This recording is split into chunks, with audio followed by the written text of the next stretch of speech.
Imagine a quiet living room. It's completely still. Right. You've got a German short-haired pointer, a GSP, just lying by the window, totally relaxed. And then a bird lands on the wooden fence outside. Oh, yeah. Before anyone in the room says a single word, I mean, before you even realize the bird is there, the dog just transforms. Yeah, instantly. The nose lifts, the tail comes up. Every muscle in her body goes completely rigid. She's already made a decision, you know. Then someone opens the front door just to grab the mail, and boom, she's gone. Full speed. Zero hesitation, straight toward the scent and the motion. It's an explosive reaction, and it happens in like a fraction of a second. The environment shifts just slightly, and the dog simply reacts to this deeply ingrained physical imperative. Right. There's really no thought process in that exact moment, just pure genetic drive taking over. But now, picture that exact same scenario. Same living room, same bird. Okay. The instinct is still there. The biological pull is just as strong.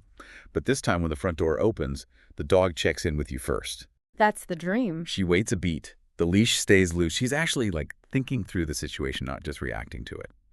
So in this deep dive, we are unpacking the really fascinating high-speed mind of the German short-haired pointer. It's a great topic. Our mission today is to help you understand how to partner with a highly intelligent, intensely instinctual dog.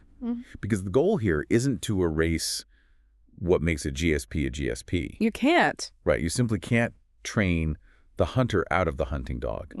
But rather, we want to figure out how to layer rules, direction, and partnership over that raw instinct. And that distinction between erasing instinct and partnering with it, that's really the foundation of everything we're going to discuss. Yeah. Every single thing a GSP does, whether you find it absolutely brilliant or incredibly frustrating, is driven by generations of highly selective breeding. Absolutely. They were designed for a very demanding, multi-purpose job in the field. I mean, they are working dogs down to their DNA. So it's hardwired.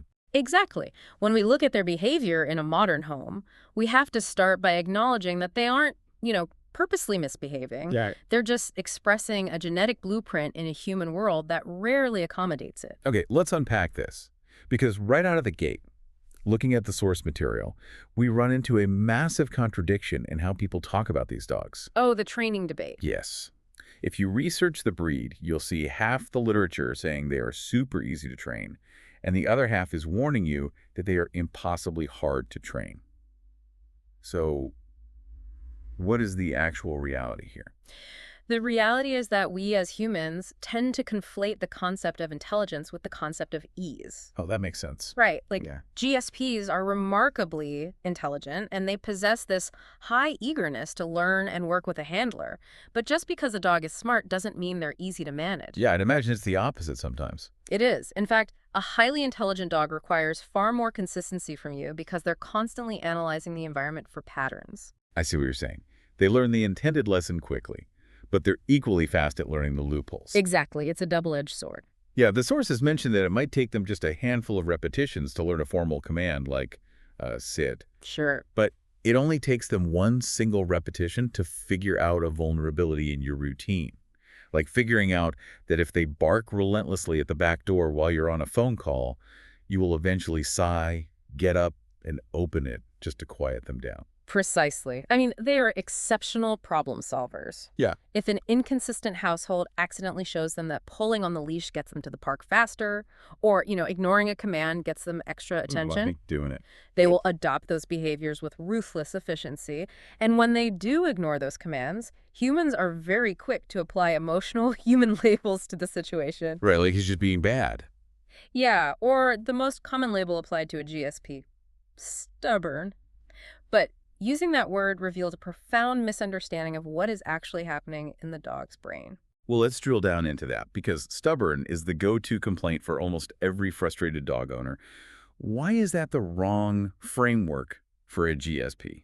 When a GSP is outdoors and ignores your cue to come or sit, it is almost never a conscious personal rejection of you. It feels like it, though. It does feel like it.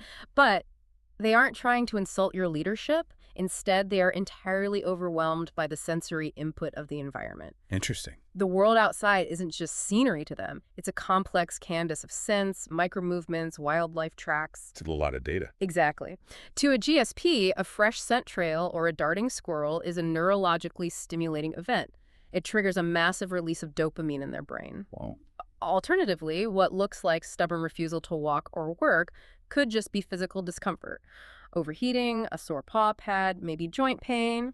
Oh, sure. But assuming the dog is healthy, it usually just comes down to the fact that the environment is offering a significantly better biological paycheck than whatever you're holding in your hand. Let me try to put a human lens on that. It sounds like trying to get your friend's attention during the absolute climax of their favorite movie. That's a great way to look at it. Right. You can't just stand in the doorway, softly say their name, and expect them to snap out of it. Their brain is just bathed in neurochemicals from the movie. Yeah, totally locked in. So to break that focus, Yeah. you can't just yell louder. You have to physically pause the screen or offer them something so incredibly valuable that it breaks that neurochemical loop. In dog training, it seems like you are constantly forced to outcompete the environment. That is an excellent way to conceptualize it. You cannot expect instant obedience from a GSP in a field full of upland birds if you haven't painstakingly built up to that level of distraction. Right. You need phenomenal rewards, absolute precision in your timing, and a very gradual, staged increase in the environmental difficulty. And outcompeting the environment is never more high stakes than when we talk about the ultimate test of any dog's training, the recall.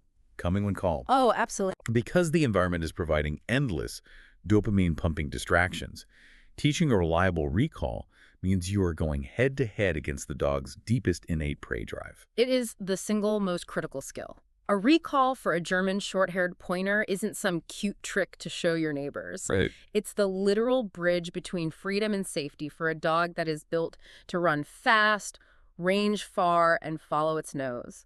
A weak recall with a GSP has serious, potentially fatal real-world consequences if they track a scent toward a busy road. So how do you practically build a behavior that strong? If the dog's biology is telling it to run toward the bird, how do you train it to turn around and run back to you? You build it systematically. You do not start in the forest. Okay. You start inside your quiet hallway, where you are undeniably the most interesting thing in the room. You reward them generously every single time they choose to move toward you. Make it easy first. Exactly. Then you graduate to the backyard. Then you use a long line leash in a low distraction, open grassy space. You're creating a muscle memory of turning toward you. Got it. But there is a golden rule here that dictates whether this succeeds or fails. You must never call your dog just to end their fun, and you absolutely never scold them when they arrive, even if it took them 10 infuriating minutes to come back. I want to highlight how incredibly difficult that golden rule is for the average person to follow. It's so hard. If you, the owner, have been standing in the freezing cold for 20 minutes, panicking and yelling for your dog, when they finally trot back over looking perfectly happy, your human instinct is to express your anger. Right, you're furious. You want to reprimand them to show them they did something wrong. But if I'm understanding the mechanics correctly, if you scold them in that moment, you aren't punishing them for running away. No, you're not. You're punishing them for coming back. You poison the cue entirely. Exactly, the mechanics. Well, Dogs associate the consequence with the immediate preceding action. You just taught them that returning to your side results in hostility. yeah, that makes sense.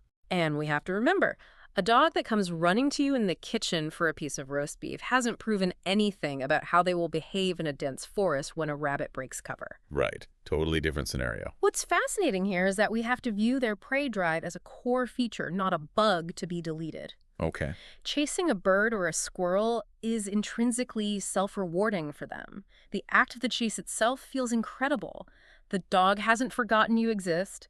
The working dog has simply found a job. Wait, I need to push back on that logically. Sure. If the mere act of chasing dumps dopamine into their system, making it entirely self-rewarding, and that behavior gets neurologically stronger every single time they rehearse it, how do you actually win that battle? It's a tough one. Right, because a piece of hot dog in my pocket surely doesn't trigger the same neurochemical high as chasing a live rabbit. Doesn't the environment always have the unbeatable reward? You are right. You often cannot offer a better localized reward than a live prey animal. That is exactly why you win through environmental management first and training second. Oh, so stopping it before it starts. Yes. You use leashes, long lines, and secure fencing to physically prevent the dog from ever rehearsing that self-rewarding chase behavior in the first place. You cannot let them practice the very thing you want to stop. Okay, that makes a lot of sense. While you manage their access, you simultaneously build an incredibly strong foundation of leave-it cues and heavily reward calm Like that? observation. What does that look like? You systematically teach the dog that they are allowed to look at the rabbit, but if they voluntarily disengage and look back at you instead of launching, an absolute jackpot of rewards happens. Oh, wow. You're rewiring their default reaction to a visual trigger from chase to check in. That reframes the whole approach. We aren't trying to eliminate the drive, we're capturing it and redirecting it. Which brings up the most powerful tool we have for redirecting a GSP, their nose. Oh, absolutely. The sources emphasize over and over that if we want to manage their intense energy, we have to stop fighting their physical stamina and start using their nose as the primary gateway to our training. To understand a GSP, you really have to understand that their nose is their primary interface with reality. Right. A massive portion of their brain is dedicated solely to analyzing odors. Tapping into that biological blueprint is revolutionary for an owner. Give me an example. Incorporating structured sniff walks, where the dog is given permission to slowly process the environment, or feeding their meals through scattered find-it games in the grass. These activities engage their brain in the exact way it evolved to work. I think a lot of people miss this entirely. They assume that because they have an athletic hunting dog, they need to take them for a 10-mile run every single day to burn off the energy. Which backfires. Right. The sources point out a huge difference between physical tiredness and mental tiredness. Running just builds cardiovascular stamina. You end up creating a super athlete that never gets tired. Yep. But scent work forces the dog to actively process complex information. The distinction is cognitive exhaustion versus muscular exhaustion. When a dog is deeply sniffing a fire hydrant or a patch of brush, they are analyzing thousands of distinct odor molecules. Wow. They're separating them and deciphering who was there, how long ago, what health condition they were in. That intense neurological processing burns a tremendous amount of glucose. So it tires them out from the inside. It settles their mind profoundly, and understanding how the nose works also explains the most common daily frustration owners face: leash pulling. Okay, let's dissect leash pulling, because it usually looks like the dog is just rudely trying to drag the owner down the sidewalk. Why is this so prevalent with GSPs? It comes down to physics, anatomy, and motivation. Dogs have a natural opposition reflex. What's that? When they feel tension or pressure on their chest from a collar or harness, their instinctual reflex is to push forward against it, not yield to it. Oh, interesting. Combine that reflex with the GSP's nose, which is constantly locking onto distant scents, and you have a recipe for pulling. If leaning hard into the collar gets them to that fascinating smell 3 seconds faster, the environment has just rewarded the pulling behavior. So what does this all mean for the average owner on a Tuesday morning walk?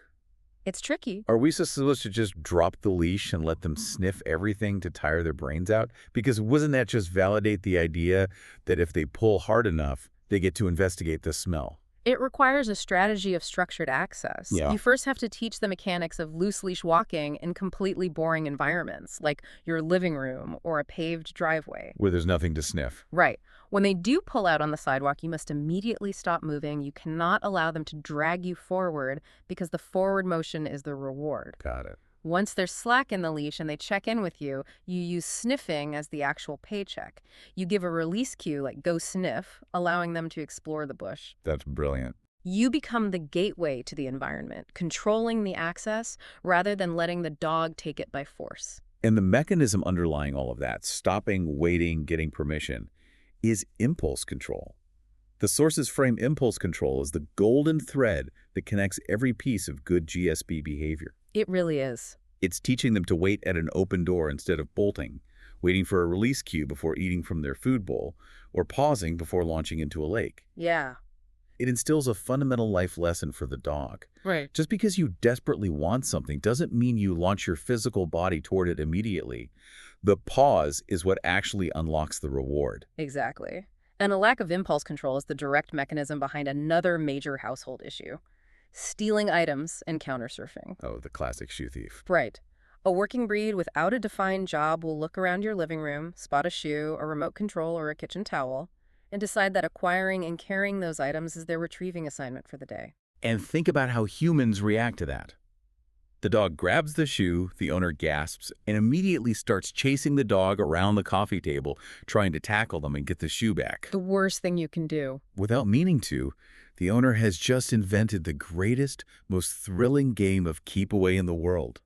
The human's reaction completely reinforces the theft. The conflict makes the stolen item infinitely more valuable to the dog. Instead, the literature heavily emphasizes teaching a bulletproof trade or drop cue. How does that work? You teach the dog that voluntarily relinquishing the stolen shoe doesn't mean the fun stops. It means they get a piece of high-value chicken instead.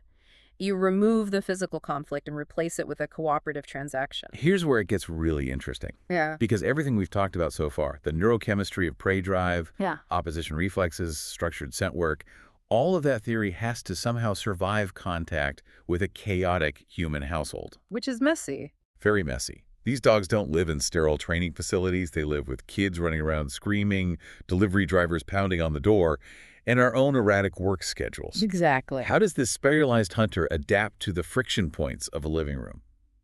Let's start with the noise. Barking. To solve barking, you have to diagnose the root cause. You have to ask yourself, what job does the dog think they are executing right now? Okay. Are they alert barking because they perceive the delivery driver as a territorial threat? Are they demand barking because they are bored and want you to throw the ball? Or is it separation distress? So it's not just one thing. No, it varies. If a dog has developed a rehearsed habit of sitting at the front window and barking at every leaf that blows by, you don't just yell at them, you manage the environment. Block the window. Exactly. You physically block their visual access to that window and heavily reward them for settling quietly on a mat across the room. What about jumping?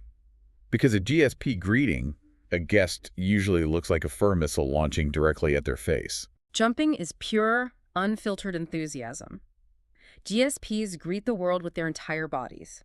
That's a nice way to put it.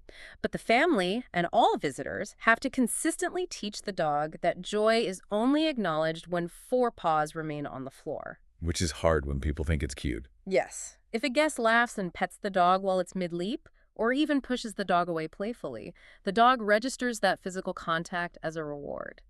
The jumping behavior just got cemented. And then there's the big one. Destruction.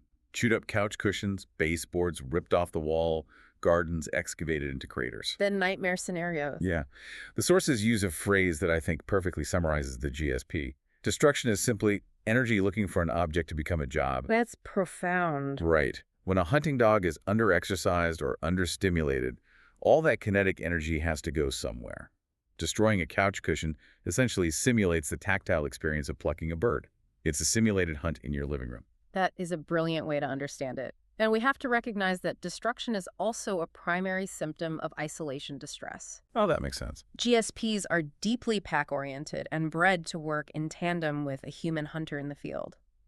Being completely isolated in an empty house does not come naturally to them. No, not at all. Alone time must be systematically taught as a period of safety and decompression, not as an abrupt abandonment. I know a lot of listeners feel immense guilt leaving their dogs alone. How do you know if your dog is just annoyed that you left versus experiencing a true panic response? You look at the physical evidence. A bored dog might whine for 5 minutes and then chew on a shoe. Okay.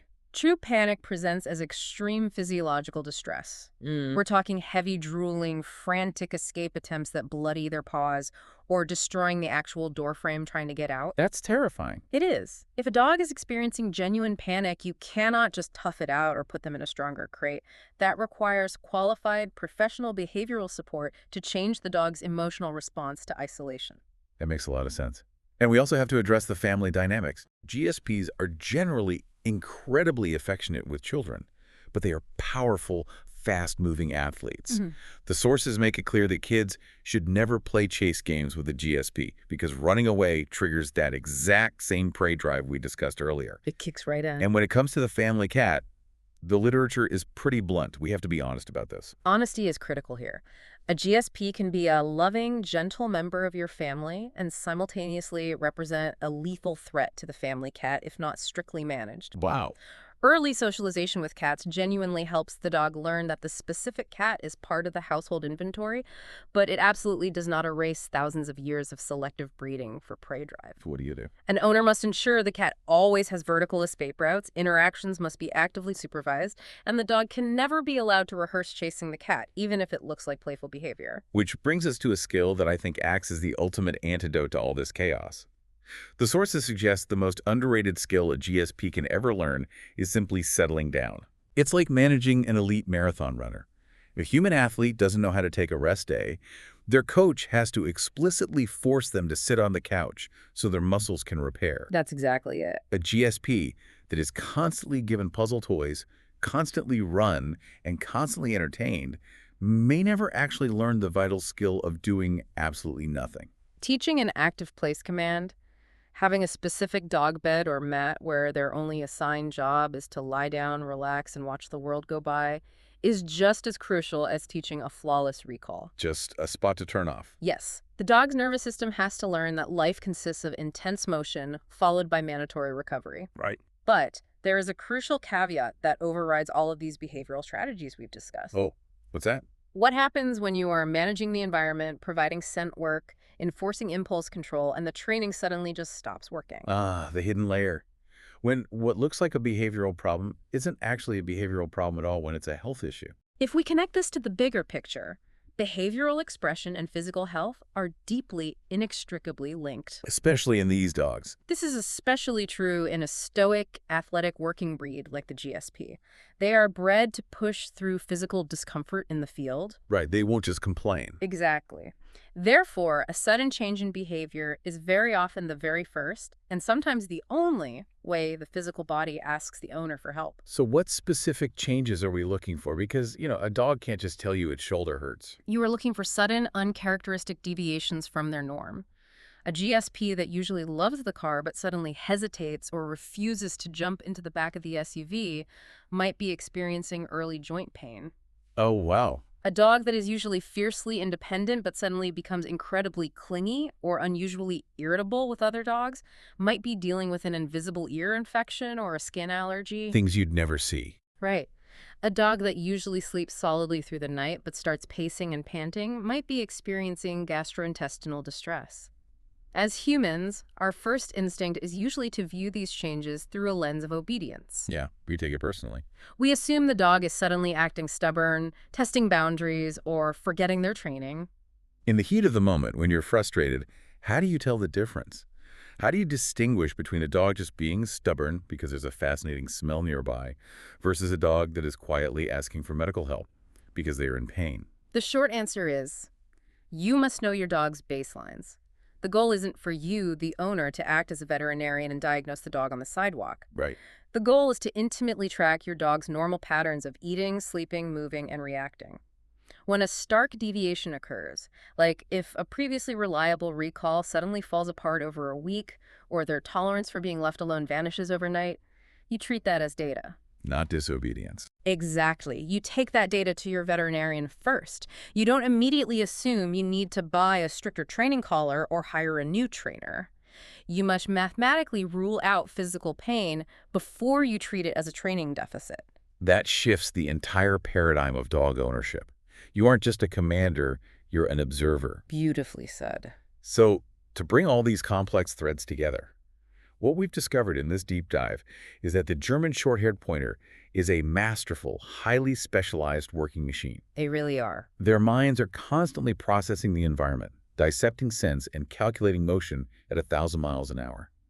Success with this breed isn't about fighting their genetic nature. You will lose that battle every single time. Every time. Success is about partnering with that nature. It's about capturing their drive through impulse control, tapping into the massive processing power of their nose to tire their brains, and recognizing that their physical well-being always dictates their behavioral output. And I'd like to leave you with one final thought to mull over, building on everything we've unpacked today regarding the GSP's nose. So let's hear it. As humans, we are incredibly visual and verbal creatures. We navigate the world by seeing it, and we interact with it by talking. But a GSP essentially experiences the universe as a complex, invisible, three-dimensional map of odors. Yeah. If their primary language is olfactory and ours is visual and verbal, consider how much of our daily friction with them is simply a translation error between two entirely different ways of experiencing reality. That is fascinating. How might you change the way you communicate with your dog tomorrow if you operate on the assumption that they are always reading a rich, vibrant world that you cannot even see? What a phenomenal concept to end on. A biological translation error. Yeah. The next time your GSP is frozen at the living room window, staring intently at an empty yard, just remember they are reading a detailed book that you don't even know is open. Not exactly. Thank you so much for joining us on this deep dive into the brilliant high-speed mind of the German Short-Haired Pointer. Keep observing the baselines, keep exploring those sniff walks, and keep learning about the fascinating minds of the animals sharing your home. We'll catch you next time.